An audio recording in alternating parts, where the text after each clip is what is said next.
Auzubillahiminash-shaytanir-rajeem. Bismillahir-rahmanir-rahim. Assalamu-alaikum. Jianu, Pukhair-agale, Ni-hao, Chunishumme, Washbale, Ohai Gazaimas, Guten Morgen, Ola, Boyo, Privyat, Kaifa Hal, Halishumachatore, Ahlan Wasal, Marhaba, Buna, Mucho, Gracias, Fabi, Balli Kareaya, Hosh Galdin and Ayasai, Huyamora, Chibatochi, Hajut, Kalimera, Kharutar, and welcome to everybody who's tuned into PT World and are watching World this morning. Ladies and gentlemen, Rabbi Khfir Warham Wanta Khairu Rahimin, because it happens to be the first time Ashra of the holy month of Ramadan. With me, I'm very lucky that I've been joined by my very amazing, well-learned colleague who happens to be Miss Hajra Satti. I happen to be Shahzad Hassan Khan, and we hope and pray that everybody out there is doing wonderfully well and that you're ready to kickstart your day with us. But obviously, certainly, I think Hajra, you know, whenever we say that, you know, that you're ready to kickstart your day, these days, the days are starting really very early.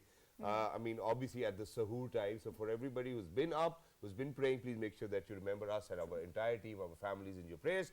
But first things first, hello Hajra.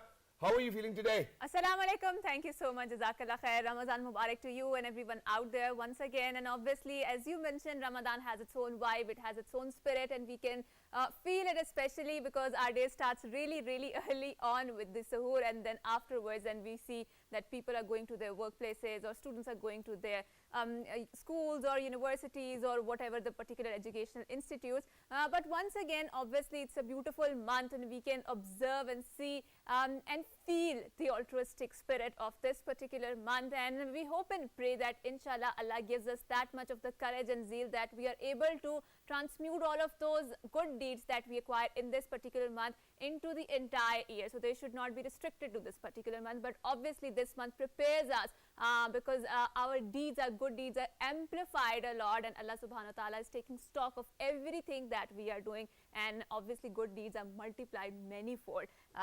Exactly, which is why, you know, ladies and gentlemen, every single day, you know, whenever we are over here on the morning show, you know, we have started this thing that we are going to ask you a question. Yes. So the question of the day. Yesterday, Hajra, we asked a very simple question, and the question was, which you were supposed to answer on our Twitter handle, VJ Shahzad Khan, or Hajra's Twitter handle as well. So, ladies and gentlemen, the question was, where was the Quran revealed first? You know, so this was a very simple answer. I think each and every Muslim out there would know that as well.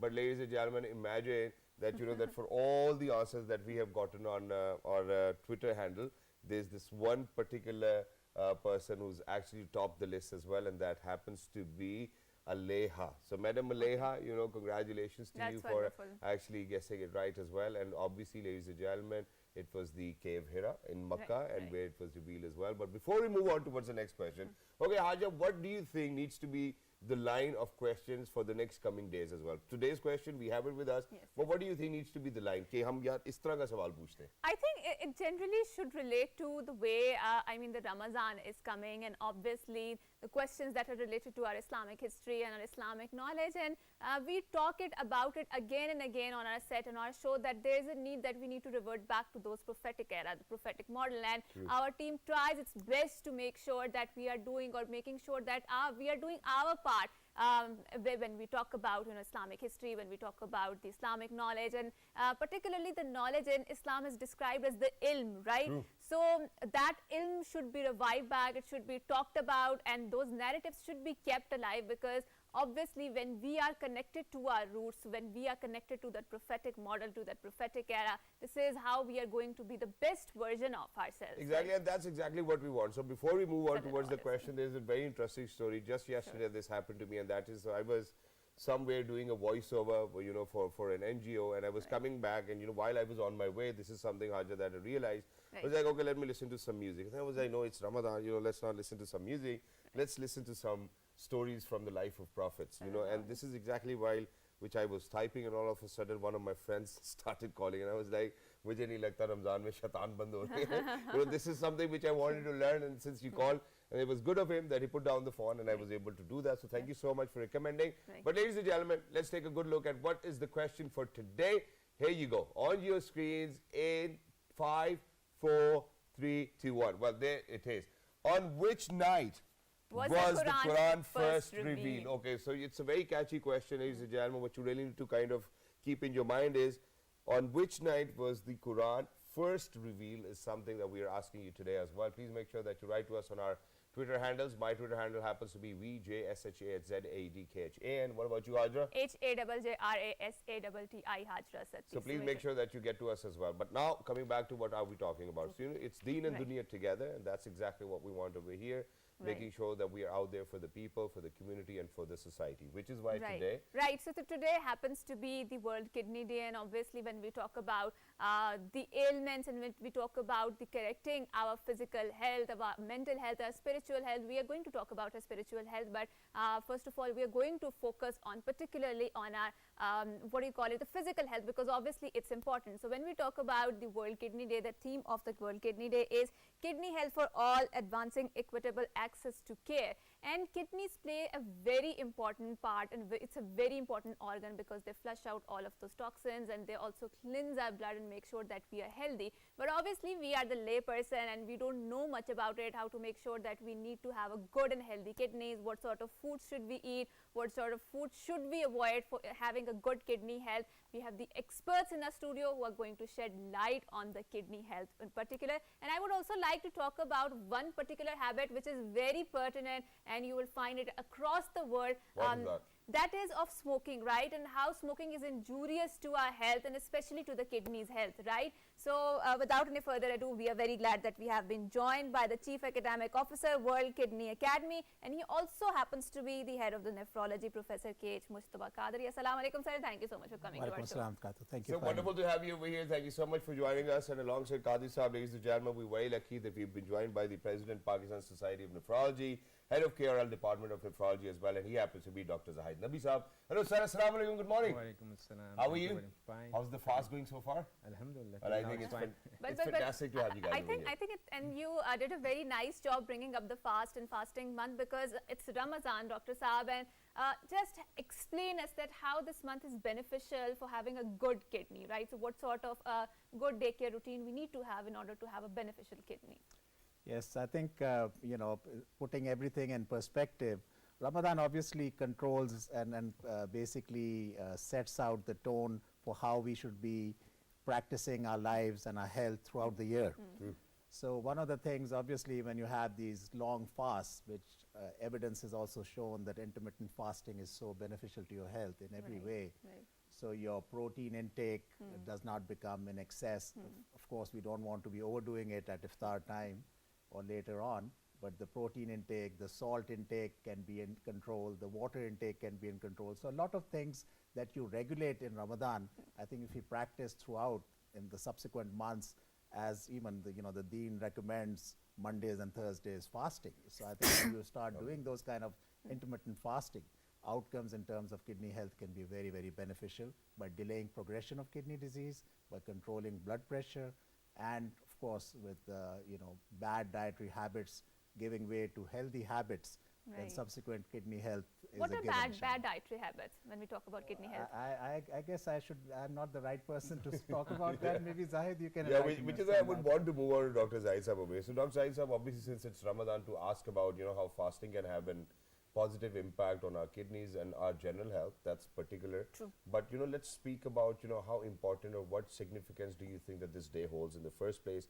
and then we will come down towards what are the most common issues. Imagine that the statistics tell us that every year 25,000 more people actually kind of get onto dialysis, but the World Bank report says otherwise. It has to be somewhere around 75,000 to 80,000 people. So where are we in terms of kidney health as a country? Because the diabetes happens to be the #1 disease, unfortunately, in the country. Yeah, I think the relevance of the day is very important because it's a global phenomenon now, chronic kidney disease, and the International Society of Nephrology and the International Federation of Kidney Foundations, they are celebrating this day, I think from 2006 onwards. Every year the second Thursday of the month of March is celebrated as World Kidney Day, and this is all over the world. It's not in Pakistan, it's everywhere. Yeah, it makes sense coming from the President Pakistan Society of Nephrology. I think it's great. The purpose is basically to create awareness, and that is the main purpose about kidney health. True.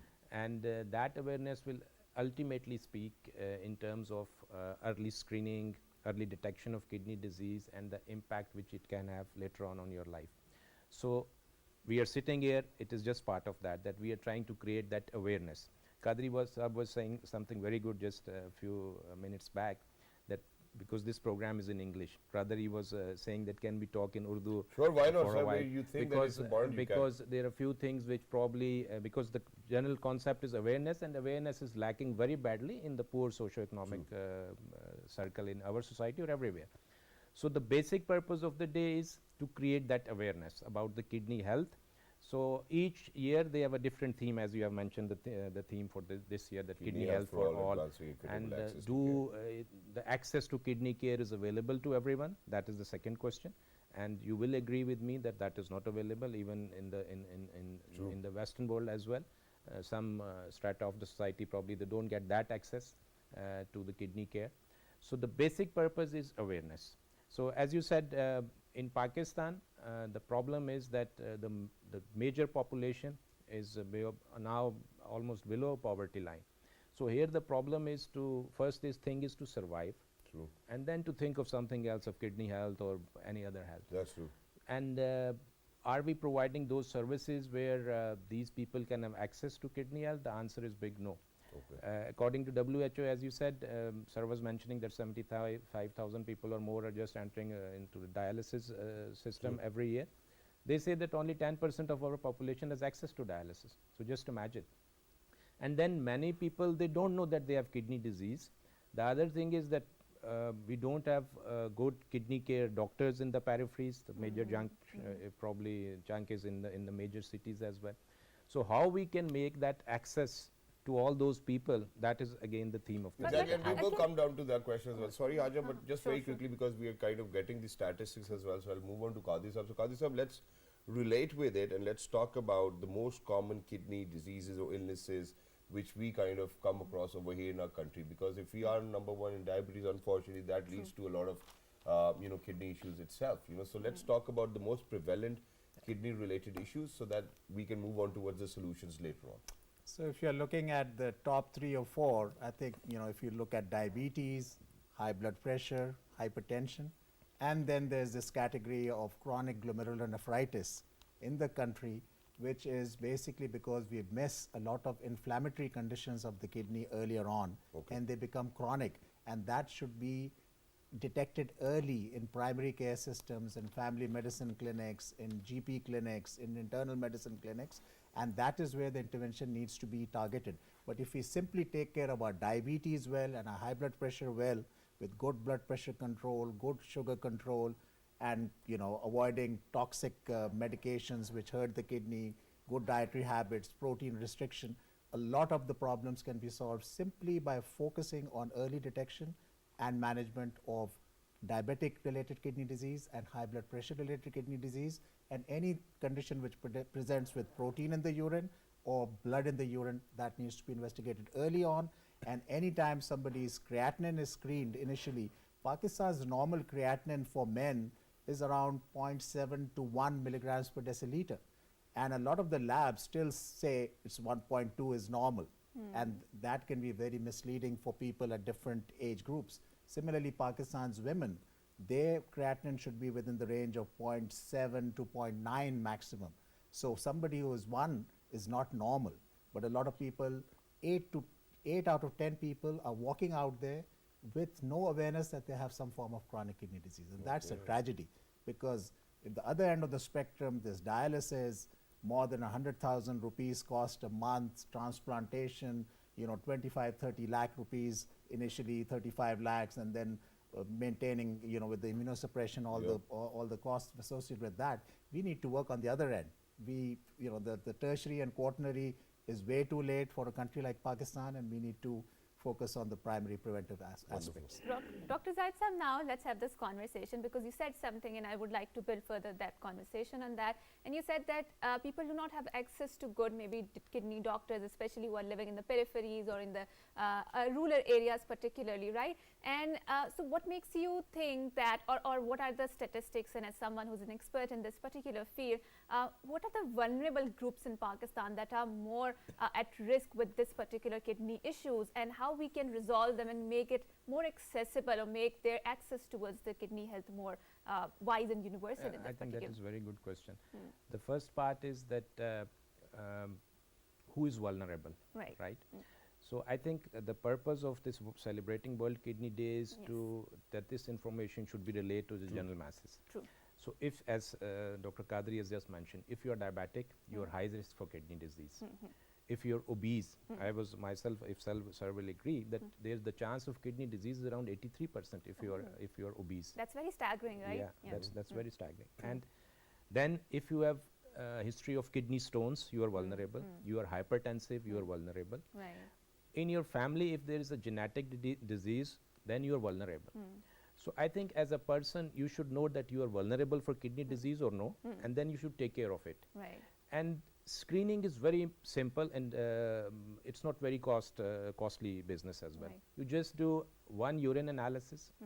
That can tell you the major information if something is going on wrong in the is the kidney. particular age group in which we need to have the screenings, for example, after 40s or 50s? What do you recommend? Yeah, it all depends, you know. For example, if you have a genetic disease, a family disease, Right. people come across one brother has chronic kidney disease, and I won't say that you wait for 40 years or Right. 50 years, then you Right. have to check at an earlier stage. Okay. But for example, if you are diabetic and 10 years down the road, you have never checked your kidney functions, so this means that you are missing something which is very important. Right. So if you are vulnerable, you should be very careful. The other problem is, you know, in the peripheries, even the health professionals, they are not very well aware of Yes.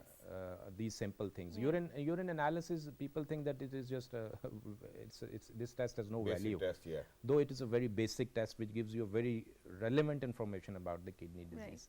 So to create awareness among the masses, yes, fine, but the health professional as well, GP level, where the most of the patient goes and the disease can be detected very early there through simple tests. So that is lacking in our country. So I think by creating awareness, we have to have programs like this through media. The screening programs can be conducted to detect the disease early. The problem is what? Australia is spending $12 billion on kidney disease, $12 billion per year. Huge amount, yeah. You know, America, $48 billion. So हमारे तो reserves नहीं है sir. Yes, $48 billion they are spending. So now imagine, we, as sir mentioned, and Shahzad also, that diabetes is the major, we are I think among the top 3 in prevalence. Yes. So every diabetic, if he is not controlling his blood sugar very well, after 10 years he is going to suffer from kidney disease. So now imagine in Pakistan, after 10 years, now if we are number 1 in diabetes, a volcano is going to erupt after 10 years. Yes, exactly. And sir, in addition to this, I think we keep on saying that as well, and I would love to say it in Urdu. जितने भी लोग देख रहे हैं, जब आज हम गुर्दा कहते हैं शायद किडनी को, आई थिंक गुर्दे का आलमी दिन जब आज हम मना रहे हैं, मेरा ख्याल है, तो एक चीज़ जो मैं सबके सामने रखना चाहता हूँ वो ये कि डॉक्टर साहब ने भी यही बात की है, हम बेशक $12 अरब 48 अरब डॉलर नहीं खर्च कर सकते किडनी हेल्थ के लिए एज अ गवर्नमेंट, या हमारी हुकूमत जो है वो नहीं खर्च कर सकती. हमें इसमें एक चीज़ लेकिन हम कर सकते हैं, वो चीज़ ये है कि हम 500 या 600 रुपए का जाके यूरिन टेस्ट करा सकते हैं और उसकी किसी को कोई दिक्कत नहीं होगी. और खुदा ना खास्ता अगर किसी भी किस्म की उसमें डिटेक्शन होगी या डॉक्टर साहब को लगेगा कि आपको कोई दवाई ले लेनी चाहिए, तो आप एक बड़े इलाज से, बड़े मुआवजे से, बड़े खर्चे से भी बच जाएंगे. मेरा ख्याल है this is a message. Prevention is better than cure, right? We need to go out there. Ab sir, you know, let's talk about, you know, the kind of habits we have over here in our country. Unfortunately, you know, the food that we consume at times is substandard. You know, there's a lot of forgery going on. There's a lot of mixing in the material. You know, somebody will tell you you're eating a goat. You know, you never know what you're eating. True. You know, unfortunately, True, you know, this is the plight of affairs over here. You know, and we certainly would request the government as well to please make sure people who are responsible to check all of these things are there out there as well. Very quickly, you know, so imagine that, you know, for example, I go to the gym. There's a lot of protein consumption. There are a lot of protein boxes which comes in every day. You know, there are a lot of illnesses, you know, which we see every single day. May it be cardiovascular, may it be your liver, may it be your kidney. Unfortunately, you know, we live in a country where you're prone to or vulnerable to getting at least 1 or 2 diseases in your lifetime. You know, this is one thing. Because of, you know, how our lives are or how our lifestyle is or the kind of economy or the financial issues we have in the country. How do you think that anyone out there can actually protect themselves by having this sort of a food or dietary regime which will help them be a better person, number one. Number two, I was in United Kingdom at that moment of time, and I was driving with my brother-in-law and was drinking a lot of water. My brother-in-law told me that even drinking a lot of water is not healthy for your kidneys. So let's talk about both of these things. So yeah, I think you've touched a very important point, because when you're talking about water, let me start with the water Sure. first. So the fluid intake, obviously, people drink to their thirst. So there are certain receptors in the body which get activated when your osmolality in the blood increases and you feel thirsty. But if you overdo that, beyond that, so people can actually dilute some of the electrolytes down. Okay. And especially when you have any form of chronic kidney disease, the ability to get rid of water is also impaired. And so the urine, does not really concentrate well. You have a fixed concentrating defect we talk about in the urine. So all that water that one takes, then that accumulates, and that accumulates, it drives down your concentration of sodium. People have headaches, people have other manifestation of confusion, things like that. But in addition to that, salt and water, they go hand in hand. So those who take excess salt, so most of the kidney diseases result in retention of salt.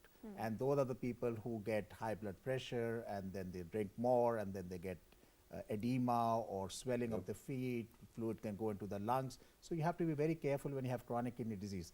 But there are some people who have a specific kind of kidney disease, the interstitial diseases, which are different variety, where you lose salt. Those are the people who should not be restricting salt, and they are encouraged to take normal salt intake. But regardless, whenever you have chronic kidney disease, evidence has shown that if you drink less than 1 liter a day or more than 1.5 liters a day, these people, even the progression of chronic kidney disease is accelerated. Okay. So the misconception is, So how much do we need to drink? so I mean, like you It's figure totally out, based I on mean, your like, so thirst? if you have normal renal function, so you drink according to your thirst. Okay. That is important. And you drink according to the environmental temperature. Okay. So you drink according to your activities. So, basically one says urine output in a day plus 500 cc, you should be drinking. So in a Ramadan, what do you recommend? Ramadan mein obviously, when you're making up in the evening and to the morning, another 1.5, 2 liters. 2 liters is very reasonable. So of fluid. Yeah, so ladies and gentlemen, please make sure that you bear this in your mind, that even drinking too much water is not really healthy for you. Very quickly, sir, because we are only left with last 5 minutes, I need to touch upon a taboo, a stigma over here in our country. Right. It's prevalent, and I saw it myself, and it was probably a month ago. So one of my friend's father, was actually suffering from a kidney illness. The doctor said that you really need dialysis first, and obviously dialysis won't help you. Later in the stages, you certainly need to move towards kidney transplant. Fortunately or unfortunately, I don't think, because they, the children were looking for opportunities to get the kidney from somewhere out there as well, from a donor, because the hospitals, whichever hospital they went to, they said that, if it's not a family member, you cannot get a transplant done from any other person. Now, for anybody to kind of have a match or not, I don't know what the dynamics are, but do you think that this practice needs to change, that for somebody who can actually afford a transplant, can actually get it from a donor? It does not really matter whether a family member or not. And also, Dr. Saab, let's, because of the paucity of the time, quickly explore the intersection of smoking with the kidney diseases and how it is fatal to the kidney health. Yeah, smoking, you should not smoke, simply. Yeah, that's it. No one should smoke, because it's not At only all. the kidney disease, it's your heart, it's your lung, the risk of cancers. So I think smoking, there is no question about, there should be no smoking. True, Yeah. true. If it is kidney or if it is Any other anything else, organ, any yes. other. About transplant, the problem here in Pakistan is that the law of the land is not according to the ground realities. True. In the West, the transplant is either living related, where any person from the family donates. It's a cadaver transplant program, which is where those patients who are in any hospital, they have brain death or they die suddenly, their organs can be transported and then transplanted. So, and then there is a paired exchange program, where what happens that if you don't have a match donor, so then someone else can donate to you and your donor can donate to someone else. True. So that circle goes on. So it's a very good way of overcoming the organ shortage. So in Pakistan, you imagine, and then is altruistic transplant. In UK, I think if you just show that you're a friend of someone for 2 weeks, you can donate. Okay. So in Pakistan, there is no cadaver transplant program. There is no altruistic transplant program per se. There is no paired exchange program. So huge organ shortage. True. So that organ shortage will ultimately end up that you need a kidney and no one in the And family there'll is be a there to black give market you. out there then. Yes. That's very flourishing, So right? automatically you are being pushed to go to the black market. True. Automatic. And then poverty. People course. are there who are in dire situations, they want to survive, and for that they get exploited. So I think our law needs to be changed according to the ground realities, like Iranian model. If you say in Iran there is no waiting list for transplants, because the government supports that in a way that their regulatory authority is actually registering those donors and recipients, those who want to donate.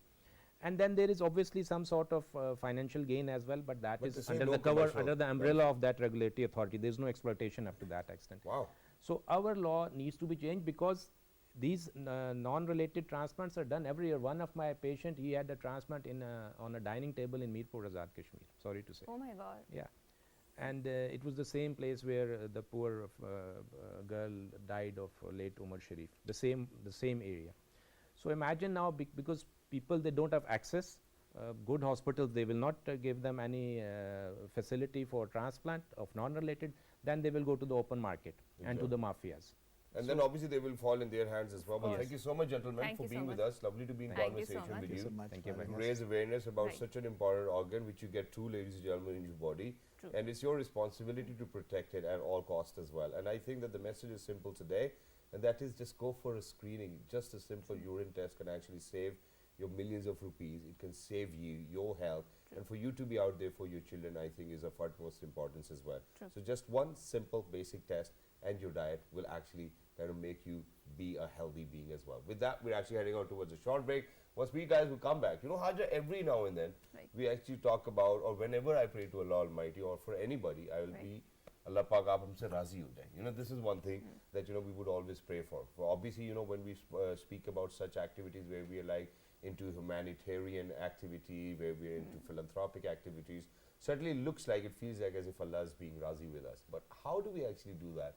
Is something we'll be asking in the next segment. Don't go anywhere, we'll be right back. Good morning.